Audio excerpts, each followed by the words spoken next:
النهاردة ان شاء الله هنعمل مع بعض فيديو جديد ويوم جديد.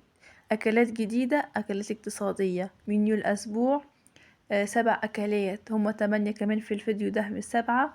بس انا مزودة اكلة علشان برضو لو مش عجبك حاجة تعملي الحاجة التانية. بسم الله ما شاء الله، 8 اكلات في الفيديو. اختاري ولا تحتاري، واختاري اللي نفسك فيه واعملي. وكمان في فيديو تاني عاملاه منيو الاسبوع اللي فات، شوفيه برضو واختاري منه، واختاري الاكل اللي انت عاوزاها كده تمام. ومش هتحتاري في الغدا معايا ان شاء الله. خدي كده جولة في القناة، وفي ميزانيات كمان عاملاها ومشتريات وروتينات ووصفات، والفيديوهات هتعجبك بإذن الله. ومستنية رأيكم في الكومنتات، ومتنسوش اللايك والاشتراك في القناة ليوصل لكل جديد. ودعمكم الحلو ليا بيفرحني جدا يا بنات. تمام، تعالوا بقى اقول لكم اول اكله، وهي الاكل ده بيعجبني جدا وهو الفطار الشعبي. هو غدا. بصراحه انا كنت عامله غدا، بس يعني هو فطار شعبي وغدا شعبي برضو. تمام كده يا بنات.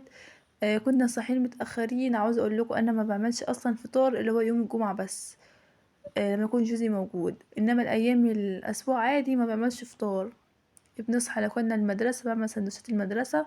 يعني عملت سندوتش جبنة الصبح وخلاص كده، واروح عاملة غدا على طول. تمام. فده كان يوم سبت. حتى منزلكوا يعني الاكلته كده في الايام الاسبوع كنت عاملاها. فده كان يوم سبت. عملت اللهم صل على النبي، جبت طعمية كانت عندي عجينة في الفريزر، طلعتها وعملتها. وجريت معاها بطاطس، وعملت سلطة خيار وطماطم.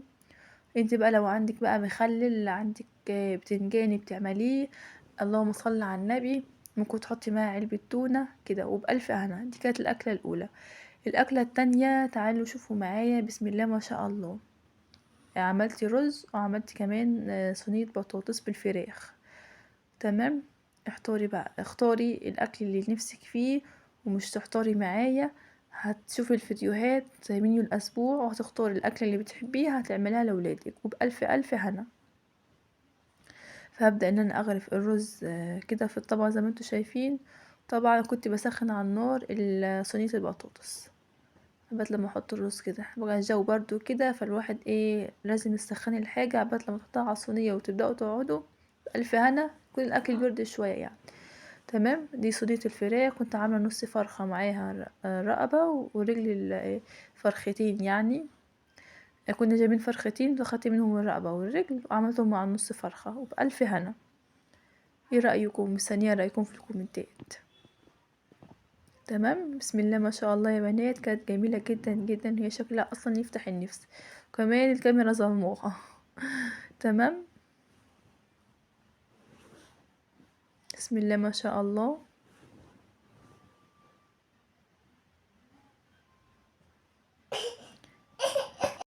تعالوا يا بنات لليوم التالت. تمام، تالت صح. تعالوا ده الأكلة العدس اللي أنا منزلاها في أول فيديو ده اختياري. فده الأكل اليوم التالت. كنا عاملين مكرونة وسلطة خضرة، تحط عليها خضرة وفلفل اللهم صل على النبي. وكمان خيار. تمام. وطماطم بقى وتملحها ملح وشوية كمون وألف هنا، وبطاطس محمرة. وكمان الكبد والقوانص، كنا عاملين كبد وقوانص. تمام. في ميزانية ان شاء الله كنت عاملاها لكم، ان شاء الله هنزله، لسه الفيديو مش نزلته يعني وكده. ميزانية بقى ازاي بقى ان انتي ترتبي الميزانية بتاعتك كده من اللحوم والاسماك وكده يعني. كان الفيديو ده فيه كبد وقوانص يعني. بسم الله ما شاء الله. كان يوم التالت مكرونة وسلطة وكبد وقوانص، وكمان بطاطس محمرة بألف ألف هنا. ايه رأيكم؟ زي ما قلت لكم كمان الكاميرا ظالمة الفيديو. عاوزه اقول لكم دي اليوم الرابع، قلت طلعت بانيه ناجتس، دي ناجتس من الفريزر. وكان عندي كيس اللهم صل على النبي، ده كيس مكرونه كان باقي من كنت عامله كشري. تمام.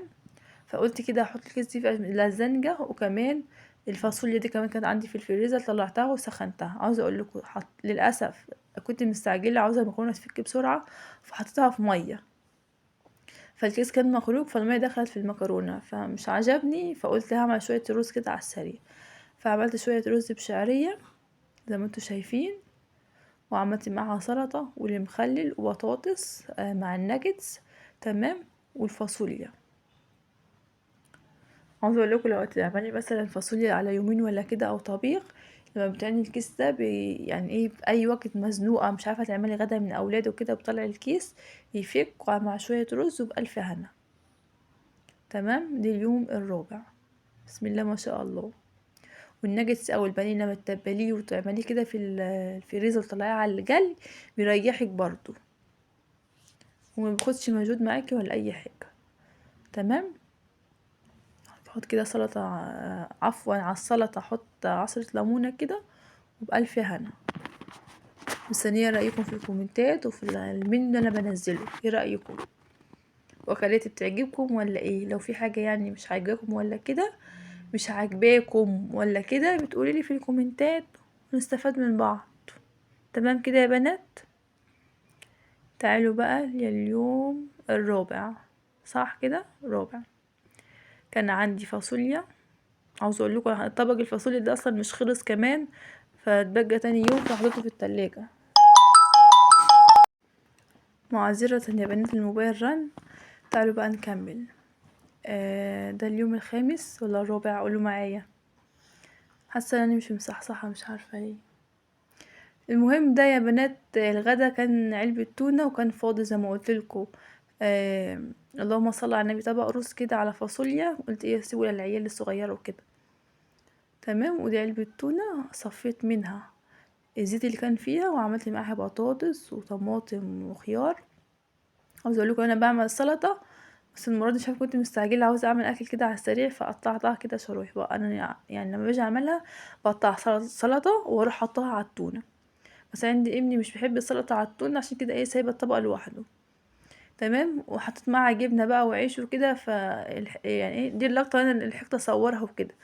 طبعا عملت معاها جبنه، ولو عندك بقى بتنجان او مخلل او اي حاجه انتي بتحبيها تحطيها في الغدا ده. تمام. تعالوا بقى، عاوزه اقول لكم كنت عامله ميني بيتزا ونسيت احط الصلصه عليها، بس هي كانت بسم الله ما شاء الله كان طعمها حلو وكلناها بألف هنا. كنت مكلفاها. كنت عامله بيتزا بالخضار، وكنت حاطه عليها سجق البني اللي هو ده سجق وبانيه. تمام. وكنت حاطه ايه في بيتزا كده ميني بيتزا حاطه عليها خضار بس، طماطم وفلفل وجبنه. تمام. ده بقى عاوزه اقول لكم ممكن تعملها بيتزايه كبيره، او ممكن او ميني بيتزا زي ما انت عاوز، عشان انا ولادي صغيرين، فهي ميني بيتزا كده ايه كل واحد هياخد له واحده بألف هنا يعني، على جد. غير ما تقطع المثلث الكبير وكده فبيفضلوا يهروا فيه.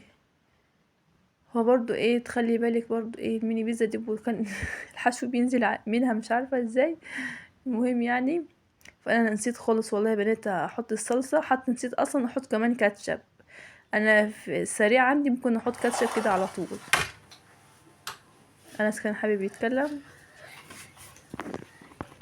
ازيكم يا اصحابي؟ النهارده عملنا البيتزا. انت عايزه انا اللي اتكلم؟ ايه عايزين انا اللي اتكلم يا ماما؟ النهارده عملنا السلام عليكم ورحمه الله وبركاته. النهارده عملنا البيتزا عليها بانيه وطماطم وفول وزيتون وفلفل وبانيه بس وبانيه بس وبانيه بس، عشان تفرحوا بموضوع البيتزا. البيتزا شيء تعملوها بأي وصفة.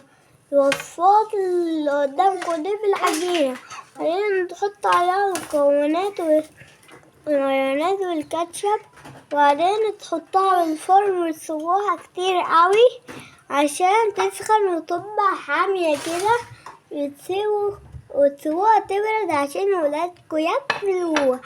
هيكون ايه رأيكم في انس؟ بصراحة هو كان حابب ان هو يتكلم، فقلت ايه هنزل مقطع بصوته واسيب المقطع بصوته، مش عاوزة ازعله برضه. تمام. وده اليوم كان السابع تقريبا يا بنات. كنا عاملين كريب اقتصادي وموفر جدا. بصدر فرخة عملت بسم الله ما شاء الله، مش فاكرة كام، بس يعني إيه كان حلو يعني. اللهم صل على النبي. كنت عاملة العجينة في البيت، تمام زي ما انتوا شايفين كده، طالع كده جميل. وطبعا بعد ما بحمره بنحط الكاتشب والمايونيز. انا بحط كاتشب ومايونيز بس مش كتير، هو على النار. شايفين بسم الله ما شاء الله. حطيت بقى الحشو فراخ وبطاطس وفلفل وزيتون، كاتشب ومايونيز وجبنة طبعا موتزاريلا. كنت بجرب اللي هي المقطوعة دي، ان انتي تقطعي حتة كده وبعد كده تبتدي تلفيها زي المثلث، تمام. فانا حسيت ان هي العادية احسن، ان تحطي الحشو كده وتروحي تانية نصين وعاملاه على شكل مثلث كده. لو حابة بقى تعملي اللي هو اللهم صل على النبي، اللي هو عامل زي اللي انا بعمله دلوقتي، سندوتش كده وبحلو برضه عشان الاطفال الصغيرة وكده. فاختاري بقى الاكل اللي انتي بتحبيها واكتبيلي في الكومنتات ايه رأيكم، الاكلات اللي انا بقدمها معاكم وبتعجبكم. لو حابين اي وصفة اي حاجة اعملها لكم اكتبولي في الكومنتات. لو حاجة مش عجبتكم اكتبولي برضه. يلا اشوفكم على خير، مع السلامة.